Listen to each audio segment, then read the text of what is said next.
So our next presenter is Moira Fortin Cornejo. Moira is an actress and a lecturer at Language and Cultures at the University of Otago. She's the author of the book Rapa Nui, Theatre, Staging Indigenous Identity in Easter Island from 2023, which examines the relationship between theatrical productions and socio-political aspects of Rapa Nui culture from pre-colonial times to the present. Dr. Fortin's research interest also relates to translation linguistically and physically performing in Latin Americana 2019, the Spanish version of the Motorway 2017, 18, 19, and a bilingual and intercultural take on Cortázar's La Autopista del Sur, investigating how the range of language affects the acting, the movement, and the overall production of the play. Please, ladies and gentlemen, welcome Moira. Tēnā koutou katoa, ko Aotearoa, ko te awa ko au. Ko Ruka Pillan te maunga, ko Kawurga te roto. Ko Juan Fortin, raua ko Silvia Cornejo, tōku matua. No hiri aho. Te kaumarua ngā tau, I noho au ki Rapa Nui. Engari, kei o te poti taku kāinga I nai anei. Ko Moira Fortin Cornejo tōku ingoa. Kia ora. Hola, buenos días en Aotearoa, buenas tardes en Sudamérica. Mi nombre es Moira Fortin. Primero quería saludar y agradecer la hospitalidad del pueblo maori pasado y presente. También a los organizadores de esta conferencia tan enriquecedora. Maururu Marcos por la invitación. In yesterday's session, we listened different speakers reflecting about the relationship with language, English in this case. They talked about accents, not fitting in because of that, the importance of their mother tongue when expressing ourselves. My view is that international conferences are points of contact between cultures, ideas, peoples, and languages. Language is what defines us as people from Latin America. That includes indigenous languages like Guarani, Hunicui, Awaruna, Rapa Nui, Aymara, Quechua, Mapuche, and colonial languages like Portuguese and Spanish. Recently, I participated in a Pacific Studies conference where I listened to presentations in Te Reo Maori, Tahitian, Te Reo Kuki Airani, the language of the Cook Islands, French, and English. Following the work of Pacific and Maori scholars, I argue that our mother tongues, whatever they may be, need to be celebrated at all times. They are our turanga waiwai, the place from where we stand and look at the world, from where we conceptualized ideas and research. Our colonial histories have made us too ready to embrace other languages, but we need to stand in solidarity with each other and embrace our mother tongues in these academic spaces to effectively communicate our ideas and thoughts without having to battle against another language that we don't master yet. If not, the focus may fall on how well or how bad we speak English, and not on the super interesting content you are trying to share with us. Accents are beautiful. They are a sign of bravery. For whatever reason that I'm not going to question, but I'm very grateful for, I speak Spanish, German, English, a bit of Rapa Nui, a bit of Maori, I understand Portuguese, and now I'm learning French. I acknowledge that I have to do this presentation in English, but since I am an activist, sorry, I may switch between languages to reflect the fluid and cultural linguistics environments in which I live, research, teach, and perform.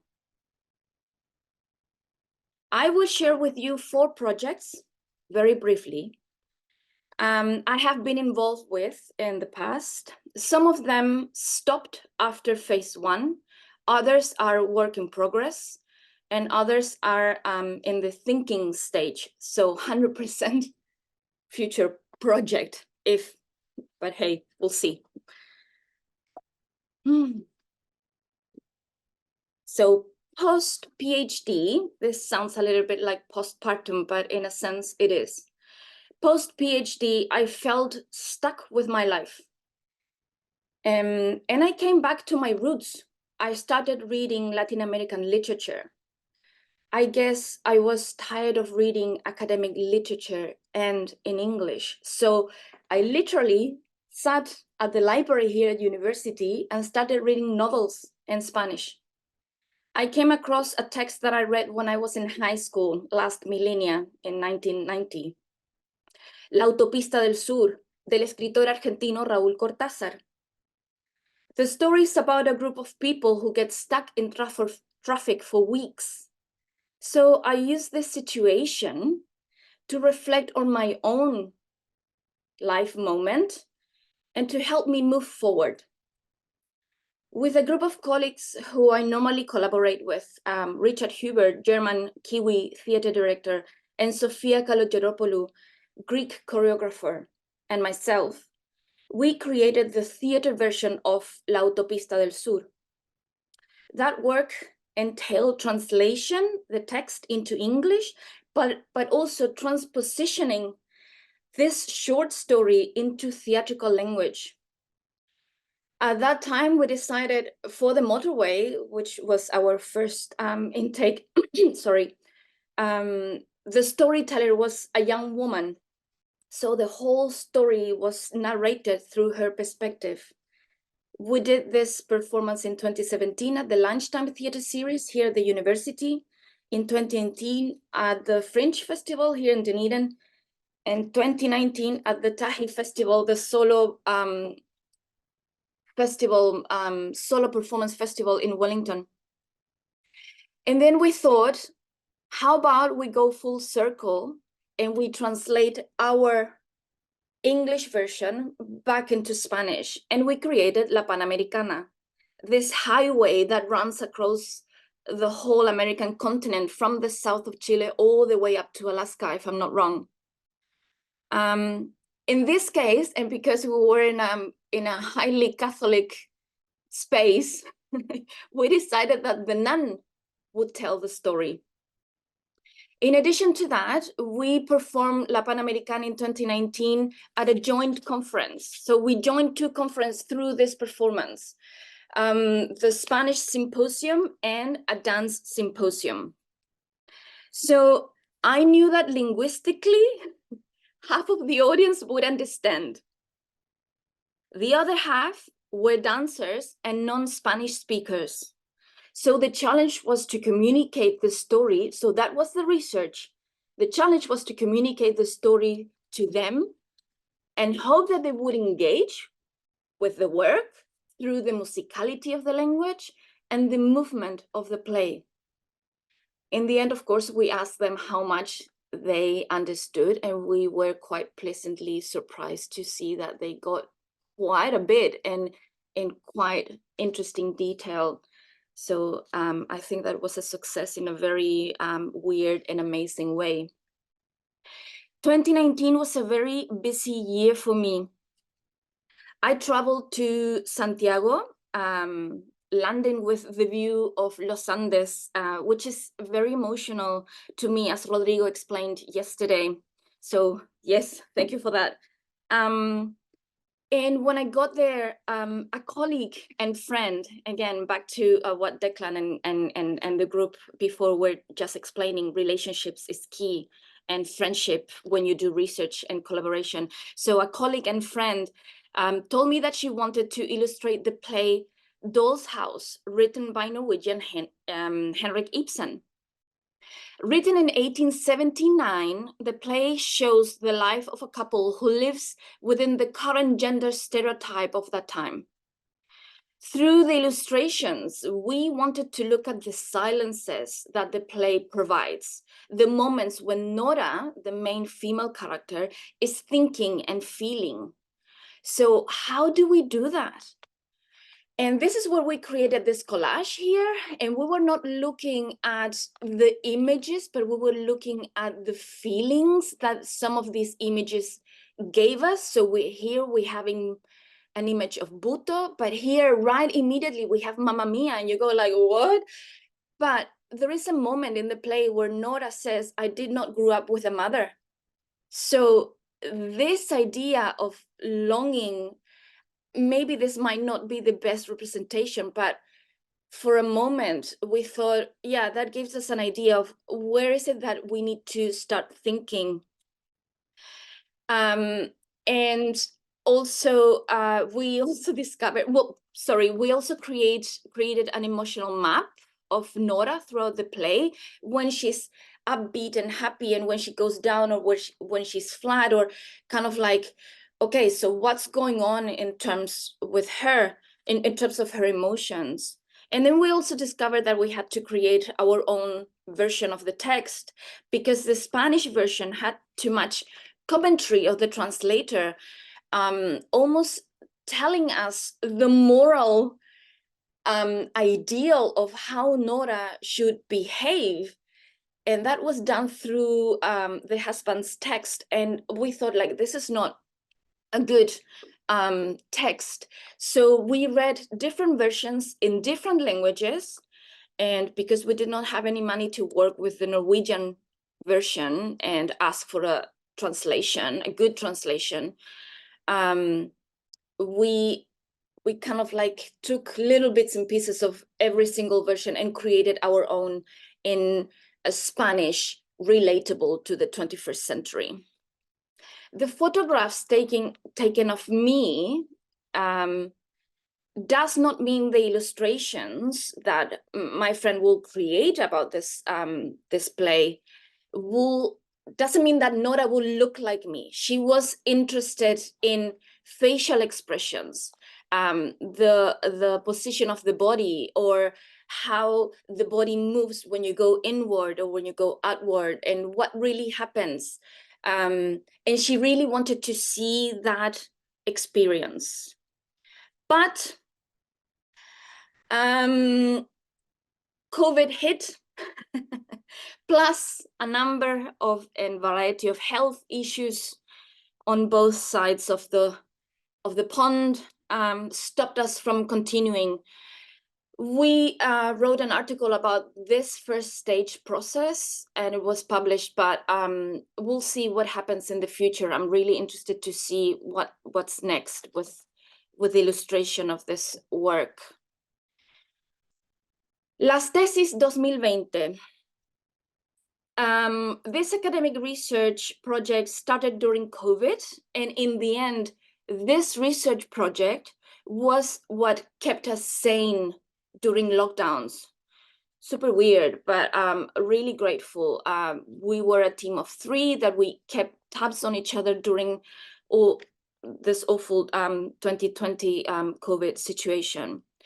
The work of Las Tesis, so what inspired this project was the work of Las Tesis and the disaster that was Santiago during the social uprisings in October 2019.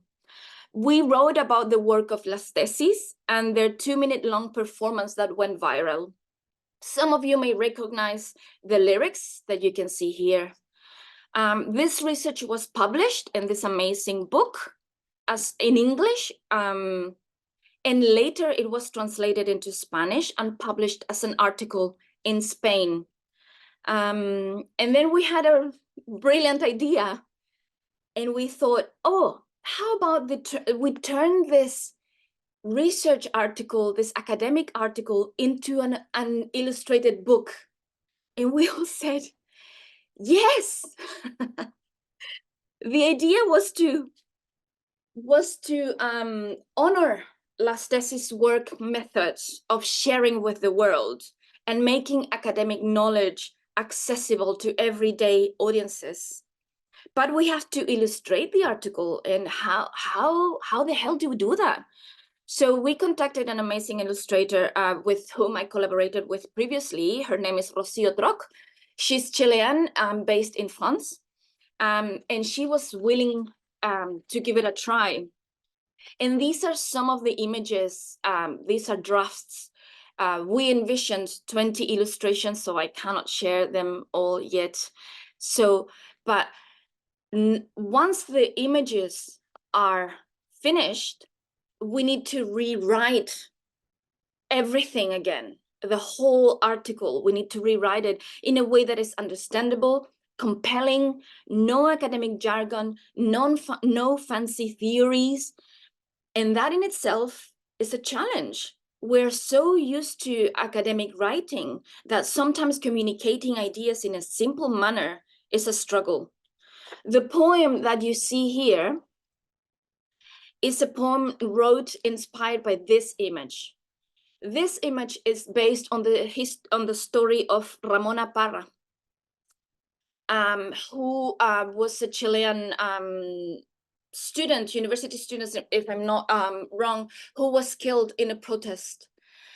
So once you know what this image represents and you read this and know a little bit more of the background, how this happened and everything, then the image and the poem connect in a completely different way. It's more visceral than just reading about legal stuff like Declan was explaining, that is so alienating in so many ways. But this is a work that is still in process. I think Rocio will be finishing the images this year, which is like in 3 weeks, we'll see. And then everything starts again, right? The final project I want to share is this one. For a while, I've been thinking, how can I translate an academic article into a play, into an obra de teatro, theater stuff? The other question, I mean, I have 20 million questions a minute, but the other question I had was around the participation of Indigenous women in politics, especially after the rewrite of the new constitution in Chile. We saw Elisa Loncón, Mapuche woman leader, head of the writing committee. And at that time, I was working with both projects at the same time, and everything became titanic proportions before leaving Southampton, so I could stop it. And I thought, you know what? I'm gonna finish this project first, the missionaries, and then I'm gonna move into the other one. Or we'll see, but let me finish this and then I can clear space in my head. But while I was doing this project, I discovered, I mean, I was thinking as I was writing this, it's like, okay, so you're recording oral, this is Sebastian Englert, missionary, prominent missionary who recorded a number of oral narratives in Rapa Nui, Pacific Island, politically belonging to Chile, etc., etc. And I was like, okay, so you're recording oral narratives, you're recording someone's memory, but whose memory? Because out of the 63 stories transcribed, only 3 were told by women. And these stories were how to feed the chicken, how to raise children, and a story about my husband's life. And I thought, really? Those are the only stories women can tell? Sorry, but I doubt it. So I thought, oh, I think I can still be able to explore political contribution of women through a much smaller scope. And I say political because who is chosen to narrate oral narratives is a political decision based on what group is in charge at that time. So at the moment, this article is, I sent it to a journal, to a Pacific Studies journal, and it has been accepted. So now I'm waiting for the corrections to come back as they normally do. And once the article is ready to be published, then I'm gonna present the text as a blueprint to my partners in crime in theater, and we're gonna decide, okay, what can we do with this text? What aspects of this text are inspiring? Maybe it's just the title and that's it, and that's fine. So this is again coming soon, if at all, but I'm sure it will happen. So what I've just showed you here, these are all types of rehearsals, a constant trial and error, there is no one right, correct way of doing, researching, moving, speaking, or performing anything. Therefore, there is no failure. These is only rehearsals. And we might get a couple of surprises. Again, not failure, just surprises, because we did not see this coming. So, oh, surprise, rehearse again and keep going. So to me, the most important thing is how you and the group you're collaborating with, how you resonate with the content and what you guys want to express and how you want to express it. We just saw an incredible project from Waikato like 2 seconds ago, like probably 10 minutes ago. And how you put yourself at the service of the project, whatever that might be. As a Chilean living in Aotearoa, I'm constantly looking at to Latin America and South America for content. Latin America are my roots. Living here has allowed me to examine and reflect upon the different socio-political issues arising in the region from afar and with perspective. As an actress and researcher, I am on an ongoing exploration, considering how to share research projects from a creative, activist standpoint, moving beyond traditional academic research publications into forms that are situated and accessed in the exchanges of everyday relationships and resistance. Written academic outputs are primarily intended for reading, although some contain images or photographs that complement or enrich the verbal content. These outputs tend to reach a small portion of population with the highly educated elite with economic means to access books. The book that Marcos mentioned, I published it last year. I cannot afford my own book. So that says a lot. Practice as research emerges from a rigorous process of research, critical analysis, and embodied distillation of academic text, as Karen was mentioning recently. Practice as research relates to my aim to share research not only with wider audiences, reaching communities with different cultural and linguistic backgrounds. It also relates to my intention to create work that could resonate outwards, across borders and boundaries, transferring content from one format to another, from the academic world to a medium of expression such as theater, illustration, dance, or the digital, and in multiple languages.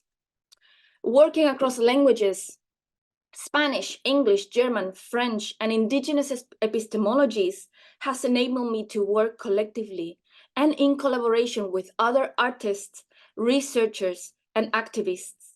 These collective actions have been produced through different media and artistic languages, where each of us bring our specific artistic experiences, aesthetic, incarnations, and gender experiences to inform our research practices. Thank you very much. Thank you, Moira. I think we still have time for one question.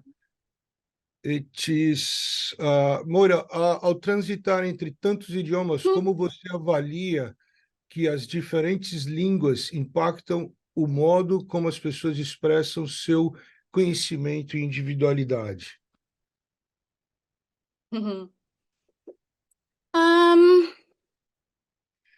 I think it's not one or the other. I think both, how languages impact the way in which people express their knowledge and individualities does not rest. It adds. It adds, because once you start listening and understanding other languages, you reflect on your own culture, you reflect on your own way of seeing things, and you might get different perspectives of the same idea. So it's not one or the other, it's both at the same time, it's all of them at the same time, and how that enriches your perspective on your own project, on someone else's vision, on someone else's way of speaking as well. That is something that for me is really fascinating, to see how people use the language, even in an everyday conversation. Oh, you're using this word instead of that one. How interesting. Why? And that provides a lot more content and depth in all sorts of layers into what has been discussed. So yeah, that's how I would say that, and I definitely encourage you to dive into that beautiful world. Wonderful. Thank you very much for your presentation, Moira. We will move for the next presenter now. Thank you.